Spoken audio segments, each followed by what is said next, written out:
मी रियाज कंपनी सोबत काम करत आहे.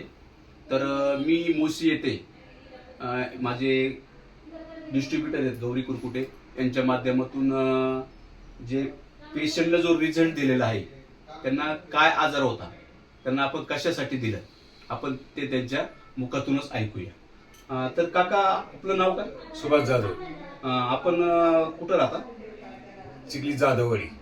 चिखली जाधववाडी, मोशी, पुणे. मुशी पुणे. तर आपल्याला अमृत ज्यूस देण्याच्या अगोदर काय त्रास होता?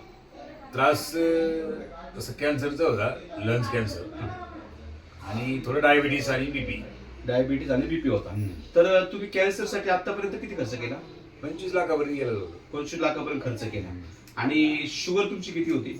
शुगर त्या टायमाला 200च्या आसपास असायची, आणि हे औषध घेतल्यानंतर आली खाली 200च्या आसपास आसपास शुगर होती. तर आता तुमची शुगर किती? आता चेक केली मी.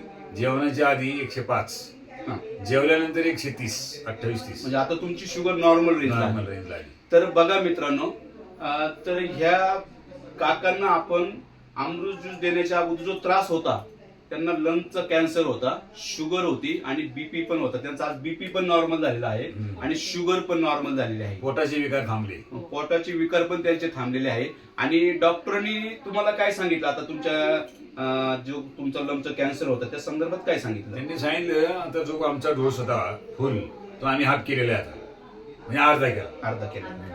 तर आता तुमच्या नॉर्मल लेवलला तुमची कॅन्सरची पण स्टेप आलेली आहे. नॉर्मल झाली. तर बघा मित्रांनो, काकांना खूप छान रिझल्ट आलेला आहे. तर आपल्या घरात, नातेवाईकात, संबंधात कुणालाही जर असा प्रॉब्लेम असेल तर अवश्य संपर्क करा.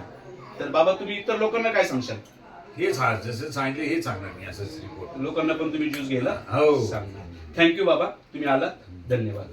हर हर रियांश.